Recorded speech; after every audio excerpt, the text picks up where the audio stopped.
Des reliefs, des cours d'eau, des glaciers qui se font et se défont, façonnant le paysage rhône-alpin, ouvrant des brèches où s'engouffre la vie, les échanges, les civilisations. Parmi les témoins de ces bouleversements, dominant Lyon depuis la colline de la Croix-Rousse, je suis la sentinelle du temps, mémoire de pierre.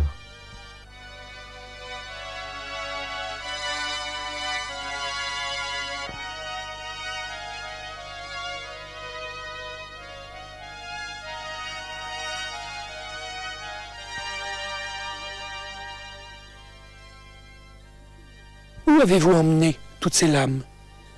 Puisque c'est vous, avec les fabricants de grandes lames, sur les ateliers qui sont tout proches, qui avez ouvert les chemins de l'échange en Europe occidentale.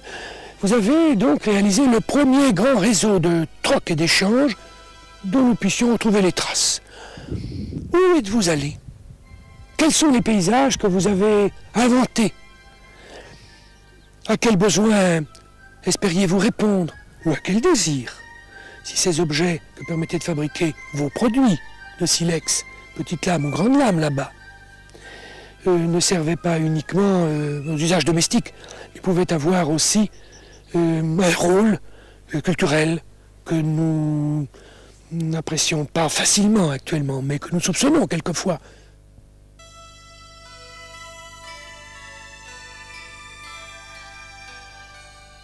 Leurs barques filent le long de la falaise, franchissent le saut du perron et s'acheminent lentement vers Roanne où le charbon sera transbordé.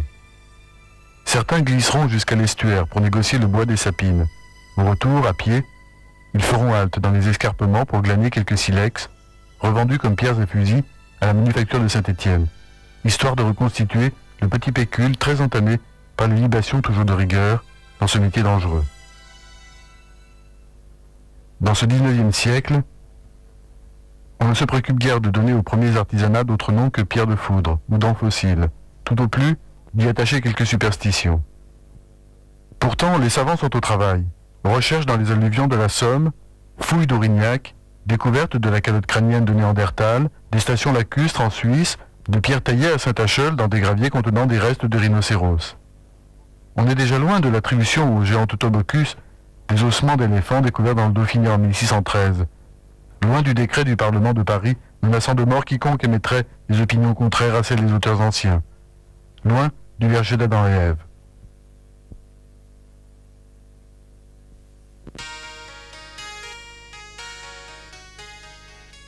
Puis les explorations font rencontrer le sauvage, notre ancêtre tout désigné.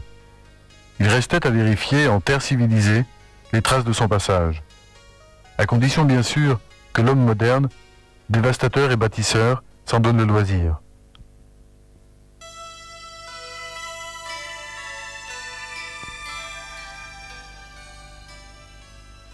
Villeray, la vigne brun, serait donc submergée. Quelques ateliers de chasseurs de rennes et de chevaux, et surtout un habitat de plein air qui s'offrait aux préhistoriens, unique vestige en Europe occidentale. Des archives de 25 000 ans, contre quelques années de sursis pour entreprendre de 77 à 83 une fouille d'urgence, tandis que se construisait le barrage.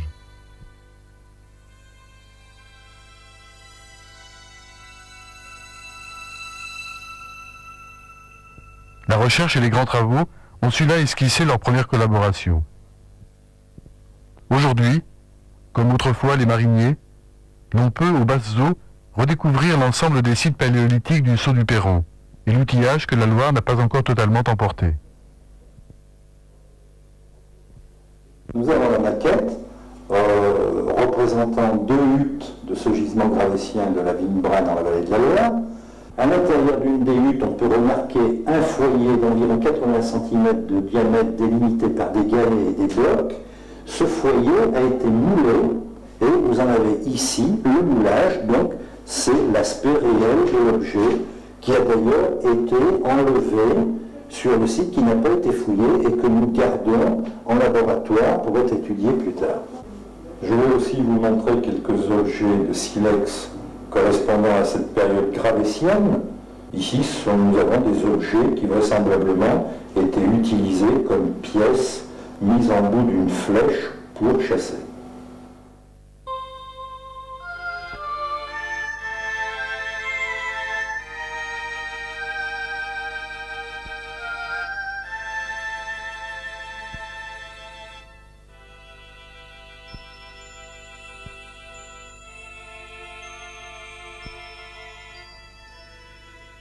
Domestiqué, le fleuve encore vif livre peu à peu ses secrets.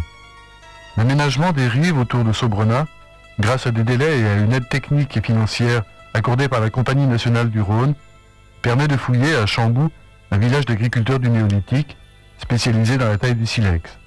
Auprès de la cour et aux barrières, les habitats de la fin de l'âge du bronze, une occupation gallo-romaine.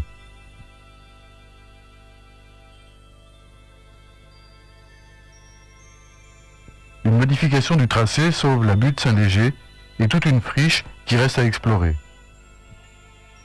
Et puis, l'inattendu se conjugue avec l'attention de plus en plus vigilante, respectueuse de la population, épaulée par les bénévoles, puis par les spécialistes qu'envoie la direction des antiquités préhistoriques dès qu'une découverte est signalée. En 1957, toute cette zone était constituée d'un remblai. Ce remblai a été utilisé par un entrepreneur public et il y avait devant donc un front de taille. Et en me promenant, j'ai eu la surprise de voir dans ce front de taille un crâne coupé en deux par son axe de symétrie par la pelle mécanique. Je n'avais aucune connaissance en archéologie, mais ce fait m'a paru curieux et je suis allé en mairie où M. Borelli, secrétaire de mairie à l'époque, a pu constater qu'il s'agissait d'un gisement préhistorique. J'ai donc commencé à fouiller l'abri de Soubalme, je rappelle son nom, parce qu'il était beaucoup plus accessible, beaucoup plus facile à fouiller que non pas la partie occidentale que je me réservais pour plus tard. Et dans cet abri, j'ai donc fait un carroyage, j'ai fouillé suivant les méthodes ordinaires, avec des repérages en coordonnées cartésiennes de toutes les pièces trouvées en place. Et ça, c'était au mois de novembre 1957. Et c'est en mars 1958 que j'ai trouvé les premiers éléments de la sépulture, de ce qui va se révéler comme une sépulture humaine.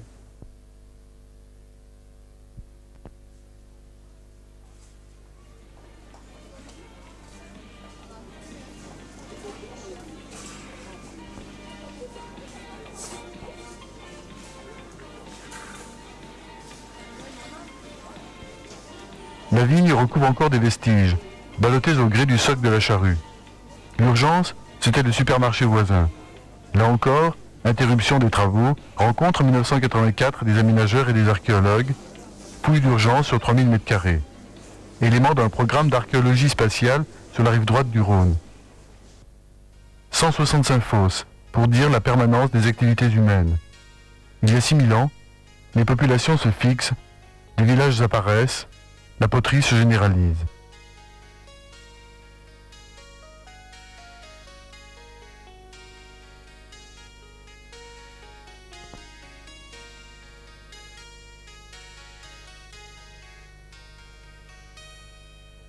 Réglementation, compréhension, complicité même, l'abri du Campalou a permis, grâce à la mise en sommeil d'un projet de poulailler, de dégager un campement de chasseurs magdaléniens venant s'abriter ici, 13 000 ans avant Jésus-Christ.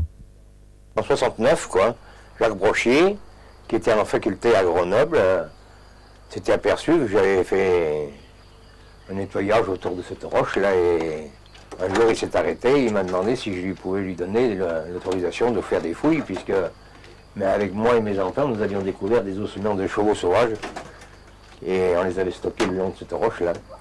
Et c'est ce que j'avais fait et je n'avais pas refusé puisque ça les intéressait. Par la suite, justement, ce site a été classé site protégé. Ici, des gravures sur os et éléments identifiables, ou là, une tablette énigmatique dans la grotte du Taille, qui, juste à côté, a servi elle aussi de refuge, avant de devenir, avec le plan d'eau, un enjeu touristique.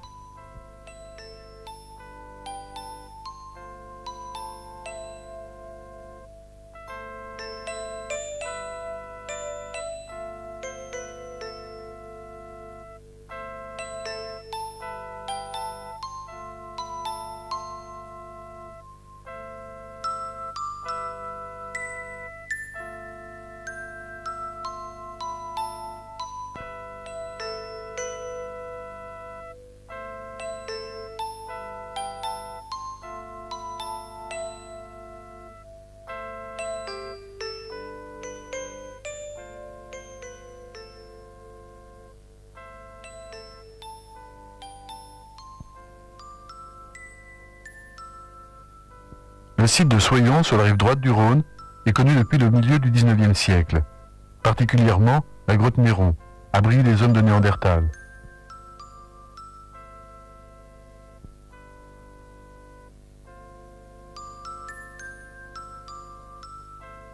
Préhistoire et antiquité sont inventoriés par une prospection systématique qui laisse toutefois ses chances au hasard.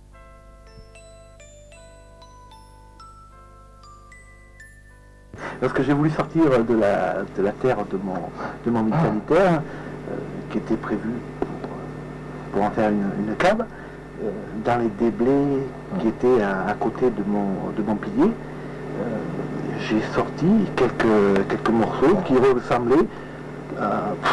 C'était des parties où on voyait bien une forme qui existait, mais on ne savait pas ce que c'était.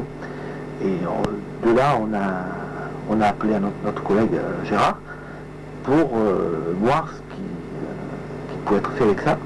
Et il nous a averti que c'était des défenses de mammouth.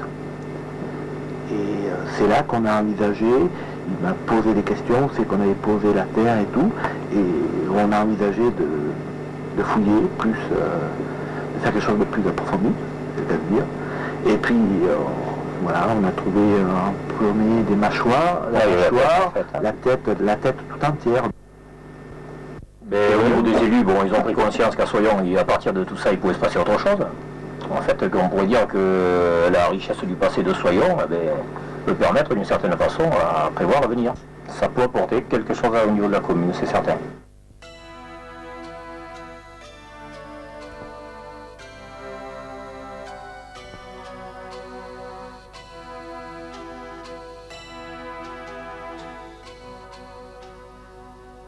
Autre stratigraphie de ces 30 années, l'ère des musées. Outils de développement local, sépulture de luxe, médiateur entre la recherche et le public, qu'enfin l'on consent à mieux informer et qui se fait de plus en plus avide de connaissances, comme si à l'aube du 3e millénaire, il voulait s'offrir un bilan de l'humanité, puiser dans un passé de plus en plus lointain, alors que l'histoire lui a été mal racontée, des indications sur cette longue chaîne humaine de travail, de détresse et d'espoir.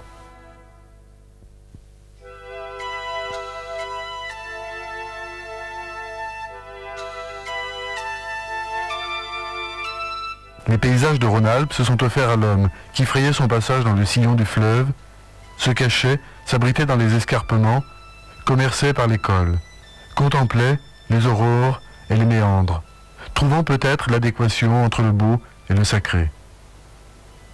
Et puis la recherche de ces 30 dernières années, d'autres hommes, happés par les mêmes formes, les mêmes couleurs, un pied dans leur temps, l'autre dans ce passé qui ressurgit par des centaines de sites découverts, explorés, expliqués.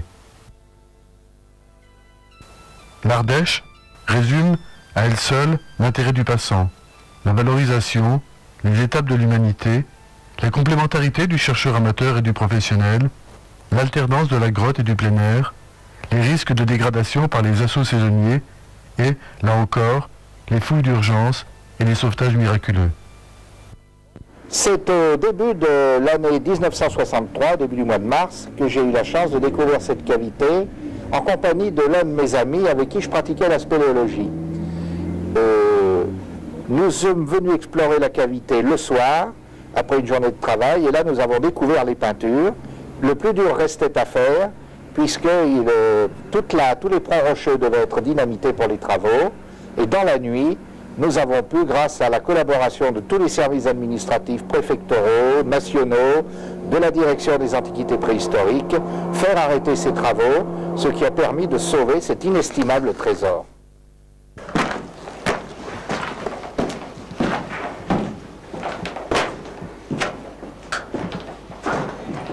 Et voilà, c'est là. Alors sur cette paroi décorée au solutré ancien est figuré un auroch à l'ocre rouge, deux bouquetins dont on ne distingue parfaitement les cornes, et à l'avant de cette composition bouquetin, auroch plus quelques points de couleurs différentes, a été dessiné un cerf avec boîte d'attaque, crânure très développée, la tête et le poitrail. Pour fixer une date plus précise à cette peinture, nous avons effectué une fouille qui nous a permis de découvrir en retrait environ 1,50 m de la paroi des pigments qui ont été échappés, des colorants que l'homme préhistorique a perdus dans ce secteur. À proximité des taches d'œuvre sur le sol fossile se trouvaient aussi des charbons. Ces charbons ont permis d'obtenir une date très précise au carbone 14 qui donne un âge d'environ 22 000 ans à ces peintures.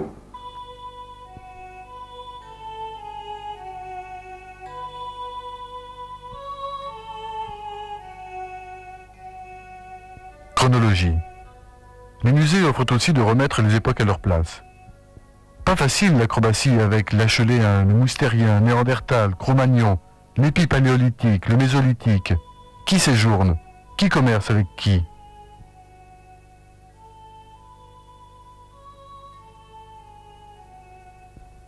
Exposer.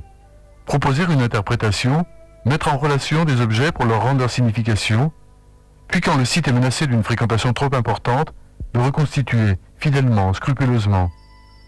Le musée, c'est un bilan évolutif, de l'ailleurs et de l'autrefois, du nous, bien présent, pour contempler et jouir. À Orniac, une synthèse, souhaitée par tous, chercheurs et publics d'un territoire archéologique vaste et complexe.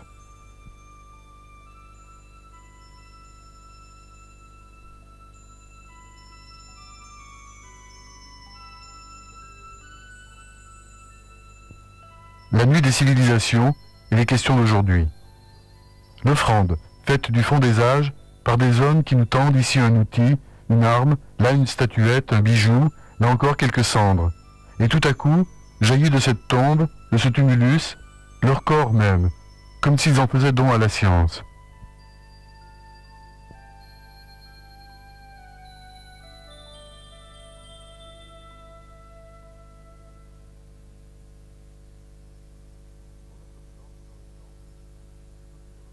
Remettre de l'ordre dans le temps, c'est aussi la vocation du laboratoire du carbone 14 de Lyon.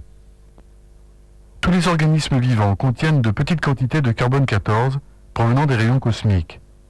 Après leur mort, cette teneur en radiocarbone se réduit progressivement. Les chercheurs savent maintenant qu'elle diminue de moitié tous les 5000 ans. La tâche du laboratoire est donc de mesurer la part qui subsiste dans un élément fossile et, à partir d'un comptage savant, de calculer son âge. On a par exemple comme site archéologique une grotte très connue maintenant dans la région Rhône-Alpes, c'est la grotte de la Vache, dans laquelle on a découvert récemment des peintures pariétales et, chose plus extraordinaire, on a trouvé le niveau archéologique auquel correspondent ces peintures pariétales. À ce niveau archéologique se sont déposés des charbons de bois qui étaient exactement contemporains de l'occupation des hommes qui ont peint ces peintures. Ces charbons de bois nous ont été donnés dans le laboratoire, nous les avons traités et nous avons pu, par la mesure de leur radiocarbone, déterminer assez exactement leur âge, 21 650 ans avant l'actuel, avec une marge d'environ 1000 ans. Du cœur de la garrigue ardéchoise, 3500 siècles s'offrent à la contemplation studieuse d'une équipe dirigée par Jean Combier, qui de 64 à 72 a pu, à la suite d'une prospection systématique, mais sans précipitation enfin, organiser à Orniac 3 une école de fouilles et une mobilisation exemplaire des chercheurs de toutes les disciplines. L'étude et l'interprétation des données recueillies alors se poursuivent encore 20 ans après. Le marbre café, comme tu dis, couvrait totalement. Sur 1 mètre, il y a du silex. Et après, il y a eu un niveau, celui qui avait dégagé Anne-Marie, qui était là, les trucs dépassaient à peine. On disait, c'est des trucs de taille, tu vois, il y avait des choses qui étaient des sortes d'enclumes. Après les premiers sondages qu'on a effectués en 1962, on s'est rendu compte que c'était un site vraiment très important en surface, en profondeur, et surtout par la qualité des informations qu'il pouvait nous apporter sur une époque très lointaine de l'histoire humaine. Un de ces sites, comme on en connaît très peu en Europe, aussi bien conservé, avec toutes les traces de la vie, sur la période acheuléenne, que l'on connaît surtout par les alluvions de la Somme, mais là on a un véritable habitat. On a donc la présence de cet homme, on le sait aujourd'hui, pendant 50 à 60 millénaires sur ce site. Bien sûr une période qui n'était pas une vie continue, avec des arrêts, mais on suit l'évolution de cet homme dans son genre de vie, dans sa façon de tailler le silex, à partir de ce qu'on appelle notre niveau 4, qui est à peu près au milieu du remplissage, à 2 mètres de profondeur. Cet homme fait une découverte, la découverte de l'éclat levallois. Il apprend à tailler le silex d'une façon beaucoup plus efficace, beaucoup plus performante qu'auparavant. Et puis vers la fin, alors on arrive presque à une période qu'on peut appeler moustérien. On passe du paléolithique inférieur au paléolithique moyen. Et l'environnement de cet homme change lui aussi. Tout à fait à la base, on est dans une période chaude tempérée. Le singe même, un macaque est représenté, donc vivait sur ce plateau d'Orniac, ainsi que d'énormes sangliers, qui sont des animaux qui vivent plutôt dans la forêt. Et puis, cette période se dégrade petit à petit, le froid arrive, on voit la faune changer, la flore aussi, car il y a beaucoup de restes végétaux qui permettent de reconstituer donc la flore de l'époque. Et on entre dans une période froide, et c'est à ce moment-là que l'homme quitte le site définitivement, il s'installe ailleurs. Si vous aviez la possibilité d'entreprendre par un moyen qu'on ne connaît peut-être pas encore, un voyage dans le temps, et de rencontrer ces préhistoriques, quelles questions vous leur poseriez? Je ne sais pas si je leur poserais des questions. On n'est pas très sûr d'ailleurs que ces hommes, ces Homo erectus, avaient un langage articulé. On se le demande. Mais en tout cas, ce que je voudrais absolument, c'est pouvoir assister, participer à une journée d'un Acheléen ou d'un petit groupe d'Acheléens. Comment pratiquaient-ils cette chasse tout à fait extraordinaire qui leur permettait de rapporter dans leur grotte, dans leur logis, des animaux aussi extraordinaires que le rhinocéros, ou que le roc, ou même que les chevaux. Alors, quelles étaient leurs méthodes de chasse? On a beaucoup de mal à les imaginer, et d'ailleurs pour le paléolithique supérieur c'est pareil.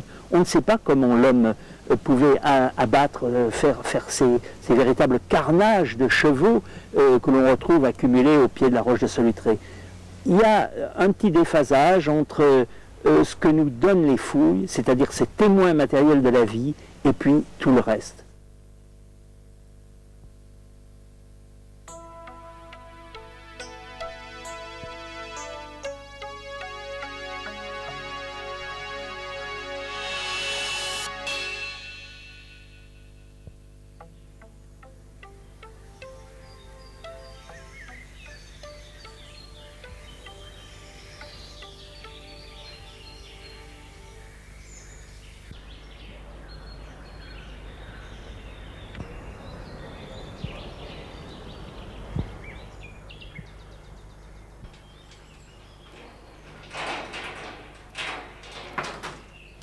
Des passionnés comme Gilbert Lhomme, des obstinés. Il arpente avec son équipe les falaises du Chassezac, réservoir d'archéologie de tous les temps. Site de chasse temporaire ou habitat spécialisé, cette véritable cabane naturelle a de toute évidence constitué un abri privilégié pendant 30 000 ans. Dans le remplissage de plus de 4 mètres de hauteur, une succession de près de 30 fonds de cabanes bien délimités. Silex, restes d'animaux chassés aux alentours et sans doute déplacés dans la grotte, chamois, bouquetins, castors, rennes, bœufs, cheval, hyènes des cavernes, ours et rhinocéros laineux.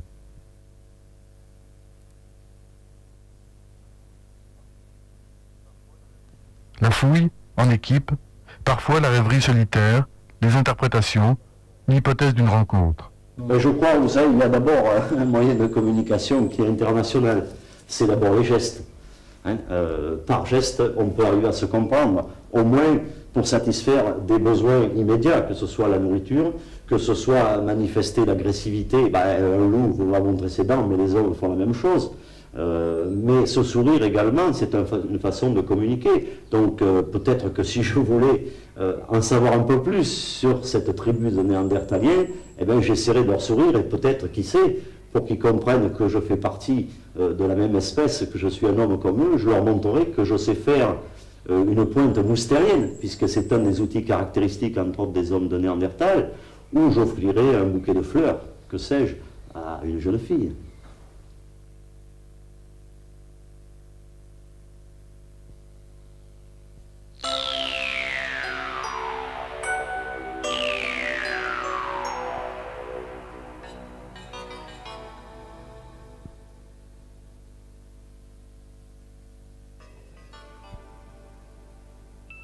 En pleine garrigue sur la commune d'Orniac, de cette immense et très ancienne avenne en partie comblée, subsiste aujourd'hui un vaste abri qui avait attiré l'attention des préhistoriens depuis longtemps. De nombreuses fouilles avaient révélé des occupations néolithiques. Depuis plusieurs années, Alain Biching, chercheur du CNRS, a repris la fouille de niveaux successifs de bergerie. Des pasteurs d'il y a plus de 5000 ans. La région présente tout un groupe régional du néolithique le plus ancien, donc le phénomène de la néolithisation, le changement de deux économies. Et on a un groupe ici qui est tout à fait original géographiquement et qui est très distinct de tous les sites qu'on peut observer dans la bande littorale méditerranéenne. Donc il y a probablement une spécificité économique, écologique liée au milieu. Et il est assez étonnant de voir qu'ils occupent très principalement les très grandes cavités de cette nature-là, ou les pieds de falaise, enfin des sites assez spacieux dans l'ensemble. Mais là aussi, alors là, il nous manque, si j'avais à leur poser des questions à eux, au néolithique ancien, je leur demanderais eux par contre d'où ils viennent. Aussi parce que, enfin je veux dire, dans l'espace, parce que il nous manque tous leurs sites de plein air. Et probablement qu'ils avaient des activités très partagées selon l'endroit où on les aperçoit. Et la tradition archéologique dans la région fait qu'on travaille essentiellement sur les grottes. Je parle du sud Ardèche. Et le travail qu'on peut faire dans la vallée même du Rhône ou de l'autre côté du Rhône, dans la Drôme, nous montre que les sites de plein air sont évidemment, bien sûr, plus abondants. Et quand on fouille que dans les grottes, c'est comme si on avait que la moitié de la vie des gens, voire même beaucoup moins.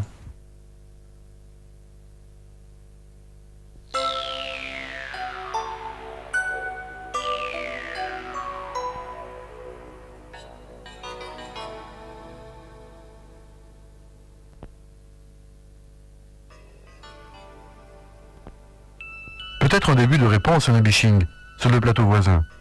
Les dolmens de l'Ardèche qui ont suscité dès la seconde moitié du XIXe siècle l'intérêt des chercheurs et des érudits et ont été l'objet de fouilles souvent hélas très hâtives. Au cours des dernières décennies, des recherches plus rigoureuses ont été entreprises. Fouilles minutieuses, inventaires, comme ceux que conduit Maurice Laforgue sur le plateau de la Baume, où il s'efforce de mettre en relation les nécropoles que constitue cet ensemble de dolmens avec les habitats de plein air ou de grottes situés aux alentours. Un problème qui se pose, c'est celui de leur vie événementielle. Qu'est-ce qui s'est passé? Quelle a été la succession de l'organisation de leur société, leur chef? Bon, qu'est-ce qui s'est passé? Mais c'est peut-être pas cela l'aspect le plus intéressant.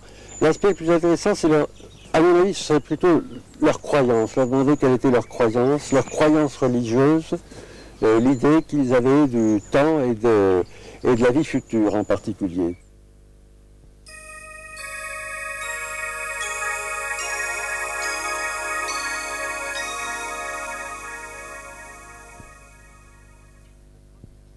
De l'Ardèche aux Alpes, et chaque fois que les climats l'ont autorisé, l'invention de nouveaux territoires, bientôt des terroirs.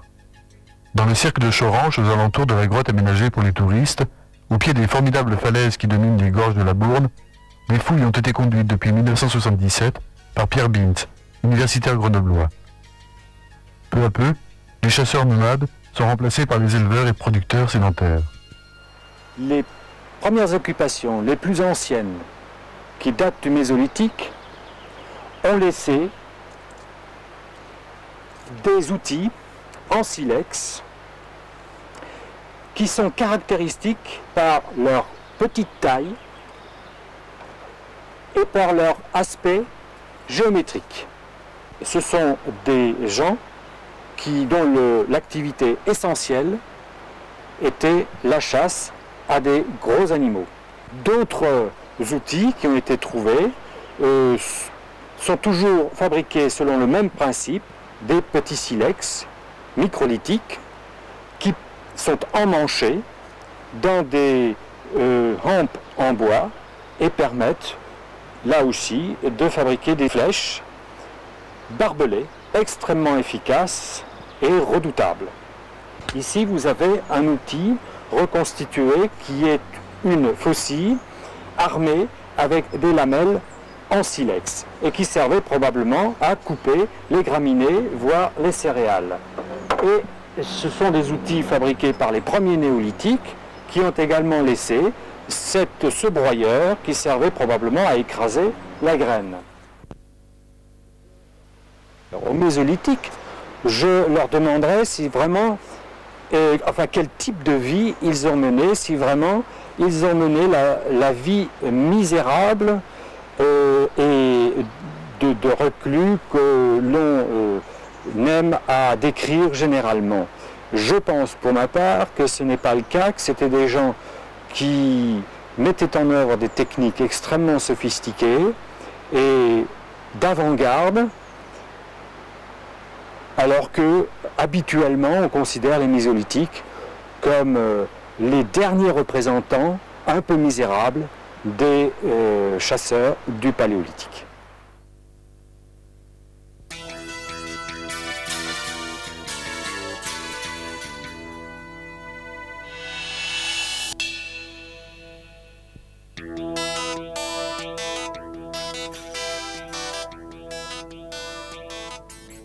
Des questions, ils n'ont pas fini d'en poser. Des reconstitutions aussi, comme pour inviter les préhistoriques à se réinstaller quelque temps, afin de mieux les observer. Et toujours le Vercors, montagne rude et accessible à la fois. Ici encore, la prospection raisonnée a porté ses fruits. Plusieurs centaines de sites inventoriés sur le plateau de Vassieux, mais d'immenses clairières détiennent encore le secret des allées et venues. J'ai découvert ce gisement, cet atelier préhistorique de taille du silex, en 1970, un dimanche de mai.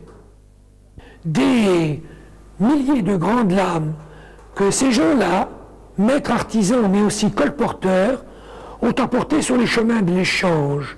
Ce sont eux qui ont ouvert le premier grand réseau de troc, d'échange, aux dimensions de l'Europe occidentale. En effet, on connaissait leur présence déjà dans le Val-de-Loire, sur les bords de la Creuse, au Grand Pressigny, et puis en Belgique, près de Mons, à Spienne. Mais ces gisements découverts il y a 150 ans ont été pillés, récurés. Celui-ci est intact.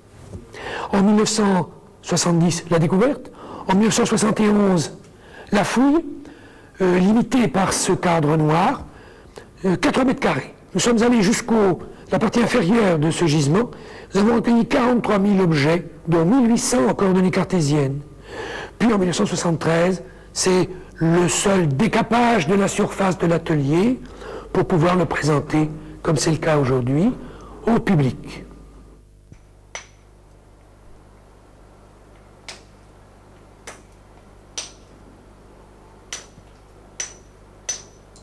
La taille pour l'expérimentation, c'est quelque chose qui a pour le moins une trentaine d'années. Très rapidement, les archéologues se sont rendus compte qu'il fallait qu'ils pratiquent eux-mêmes pour comprendre les outils qu'ils avaient en main. Bon, ce qui est nouveau, c'est que les archéologues maintenant montrent, produisent pour montrer, pour expliquer, pour démontrer, par la taille du silex d'une part, bien sûr, on en a parlé, mais aussi par la reconstitution d'habitats, de foyers de poterie, de maîtrise des techniques de la céramique, travail du bois, etc. Et c'est vrai que cette façon que nous avons maintenant de démontrer par l'expérimentation, oui, ça c'est nouveau.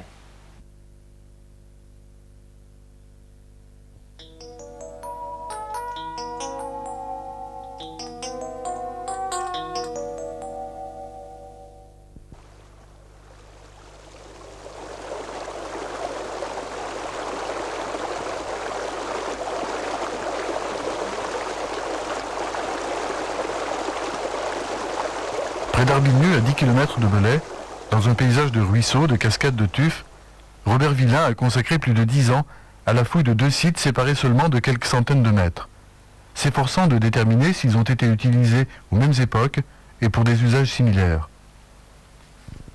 Les périodes représentées concernent les 12 derniers millénaires, marqués par la fin des glaciations, la mise en place du climat actuel, le remplacement de la toundra par la forêt, la disparition de la faune froide.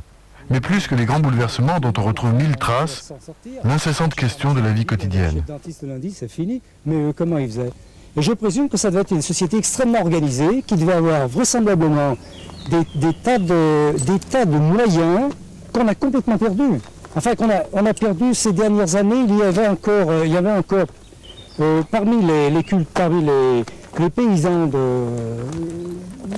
parmi nous, il y avait des gens qui avaient encore le sens de l'utilisation des simples, des herbes, etc. Il y avait le rebouteux, etc.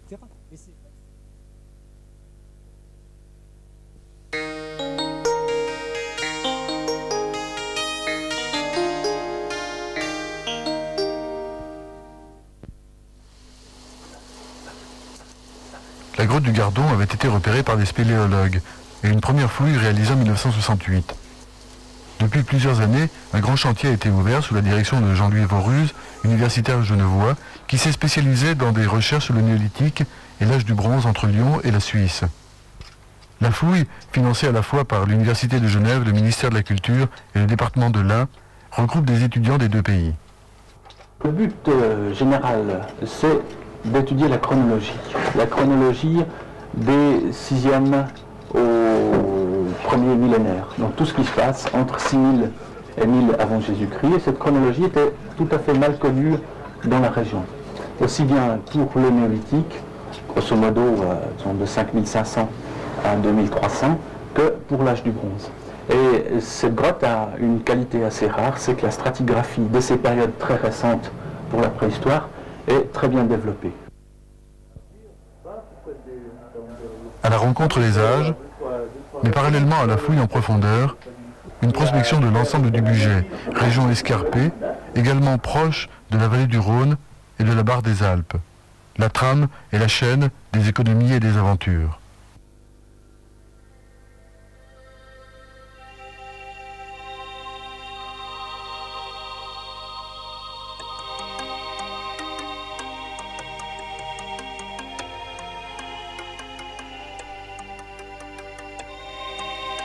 Entre la France et l'Italie, quelques gravures rupestres, des pierres à cupules, mais peu de traces de séjour et surtout peu de témoins d'échanges culturels et techniques entre les Hautes-Vallées. Classée monument historique en 1978, la grotte des Balmes, tantôt habitat, tantôt lieu de sépulture, atteste également des passages et des rencontres. Elle a été découverte hier en fait, elle était tout récent. C'est une pointe de flèche en roche verte polie, en serpentine. Elle est très belle, elle est parfaite. C'est somme toute une copie de ce qu'on trouvait en silex ailleurs, mais il semble que les hommes des Balmes de Solières aient reproduit les objets qu'ils voyaient dans les mains des gens qu'ils côtoyaient. L'objet lui-même, bien sûr, il est beau, mais il n'est pas... c'est tout ce qui y est associé, l'endroit où il est trouvé, qui fait l'importance, l'intérêt de cet objet. Sorti de son cadre, il est beaucoup moins intéressant à mon avis. Cette grotte servait de cave à fromage au tout début du siècle, encore. C'est par hasard que des jeunes ont pénétré dans la grotte et sont sortis avec des poteries.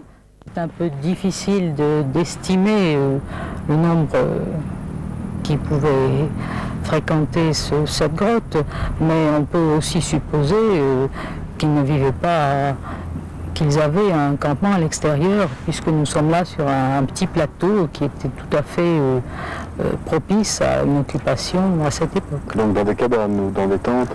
Oui, bien sûr, on aurait bien aimé les retrouver, mais là c'est plus difficile. Et si vous aviez par un effet d'une technique qui serait à découvrir, mais la possibilité de faire un voyage dans le temps et de rencontrer ces gens, qu'est-ce que vous leur demanderiez? Je crois que je les féliciterais de la technique, de la maîtrise du travail des matériaux qu'ils avaient. Je crois que nous, fouilleurs, on est tous les jours un peu plus émerveillés devant cette maîtrise du travail de la pierre, maîtrise du travail de l'os. Les outils en os que nous retrouvons sont vraiment absolument magnifiques.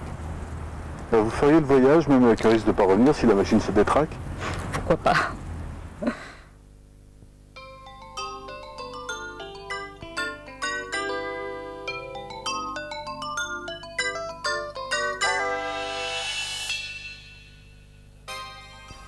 Aujourd'hui, des rêves de voyage merveilleux.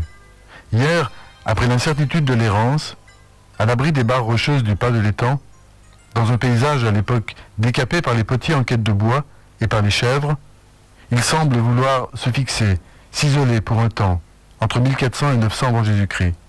C'est en creusant des fosses pour reconstituer les caches d'armes d'un film sur la Révolution que l'on a découvert les vestiges de ce village d'artisans et de paysans. À cet endroit, nous avons une couche à céréales composée exclusivement d'orge qui était certainement cultivée pour des raisons climatiques. Alors qu'auparavant, et au néolithique, il était cultivé du blé, à cette époque-là, on cultive donc de l'orge. Là, nous avons une meule en grès qui a certainement servi pour broyer ces grains. Cette meule vient certainement de la vallée du Rhône, c'est-à-dire du lit du Rhône proprement dit, à disons une quinzaine de kilomètres d'ici. Ici, nous avons une couche dure, blanche, qui est composée d'argile qui a été durcie au feu, qui est un sol en fait, et qui a servi certainement d'air de potier, d'air de cuisson de potier.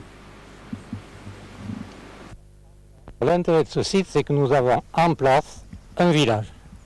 Nous sommes à l'âge du bronze final, donc je répète, le dernier millénaire avant Jésus-Christ, c'est une période qui paradoxalement est peu connue. On connaît des cachettes de fondeurs, c'est-à-dire des cachettes de lances, d'épées, de haches, qui sont des très beaux objets, esthétiquement parlant, mais ici nous avons un village. Et nous voyons vivre le village avec ses artisans, potiers, fondeurs de bronze, ces braves femmes qui filent la laine, puisque nous avons énormément de fuseaux, et puis aussi la vie de tous les jours avec ce qu'ils mangent. Donc nous faisons à la fois en fouille, comme tous les préhistoriens, les poubelles, mais nous avons aussi la chance d'avoir des emplacements qui ont été recouverts par les éboulis, ces éboulis dont je parlais tout à l'heure, et qui nous ont recouverts en atelier de potier avec toute la production qui a été écrasée et que nous n'avons plus qu'à reconstituer.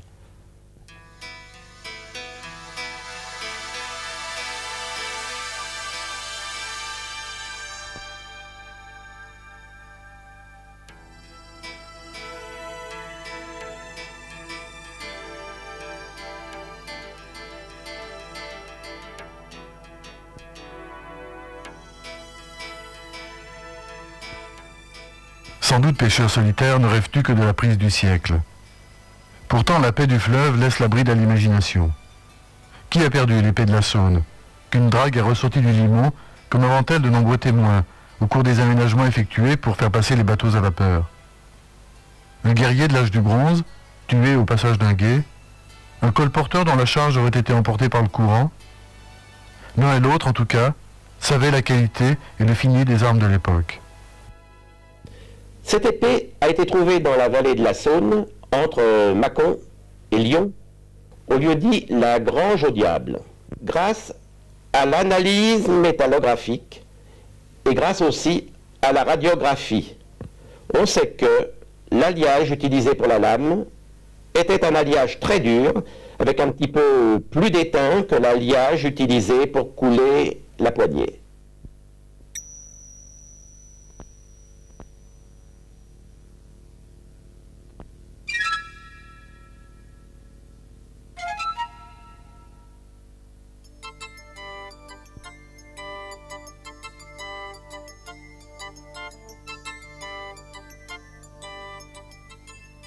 Le mythe des cités sur pilotis a vécu. En fait, les villages étaient installés au bord de ces lacs d'origine glaciaire, tels ceux de Paladru, du Bourget, d'Annecy, de Neuchâtel. Simplement, les eaux ont monté, et par exemple sur la plage de Charavine, les traces de deux sites, l'un d'il y a 5000 ans, l'autre du Moyen-Âge, ont pu être ainsi conservées jusqu'à nous. Le site est connu depuis 1921. Il y a eu quelques sondages à l'époque, mais jamais de fouilles. Parce qu'il faut vous dire que depuis qu'on connaît les sites subaquatiques, depuis 1854, il y a eu pendant un siècle des ramassages, il n'y a jamais eu de fouilles à proprement parler. Véritablement, la fouille archéologique subaquatique est née après la guerre, dans les années 60, par un Lyonnais qui a travaillé d'ailleurs dans la région Rhône-Alpes et qui a mis au point des méthodes et des techniques que nous avons, nous, je vais dire peaufinées, modifiées à partir de 1972 à Charavine. D'ailleurs aussi bien sur le site néolithique que sur le site médiéval qui ont été exploités de façon contemporaine. Et ces méthodes qui ont été donc mises au point à Charavine, maintenant on s'en sert dans la France entière puisque le CNRAS à Annecy, j'allais dire, les exporte et les utilise dans toute la France, aussi bien dans les lacs que dans les rivières. Alors, ce n'est peut-être pas encore parfait, mais à l'heure actuelle, on arrive à très bien fouiller dans l'eau, presque aussi bien que sur Terre. Et on trouve des choses qu'on ne trouve pas sur Terre. Mais c'est ça l'intérêt même de la fouille subaquatique.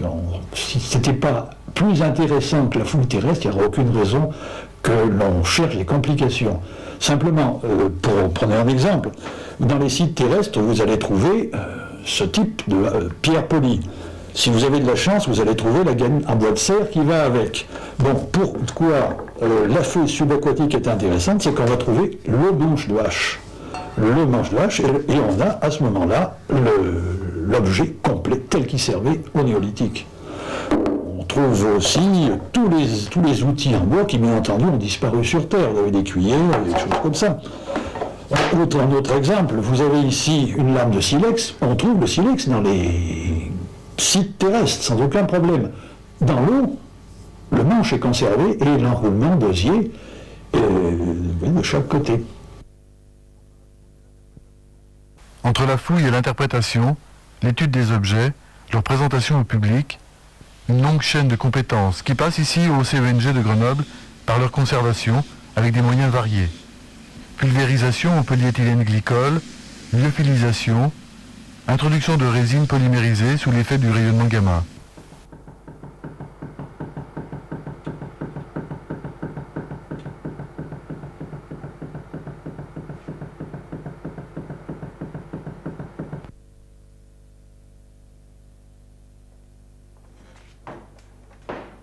Creuser la terre, interroger l'entraille du monde, rechercher l'accès au mystère de la vie, l'ivresse d'une profondeur. Puis par d'autres gestes que les tâtonnements de plus en plus ordonnés de l'humanité de l'aube, protéger l'archive qu'elle nous a léguée, la dupliquer, la communiquer. Parler aux hommes d'aujourd'hui, c'est pour les préhistoriens établir le contact entre les siècles, se servir de l'objet témoin comme d'une machine merveilleuse à remonter le temps, prendre le risque de la connaissance et de l'erreur.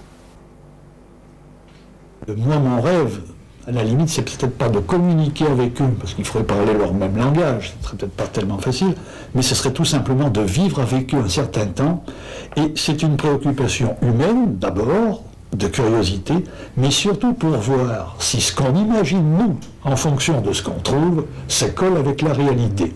Et je vous avoue qu'on risquerait peut-être d'avoir des déceptions, des surprises.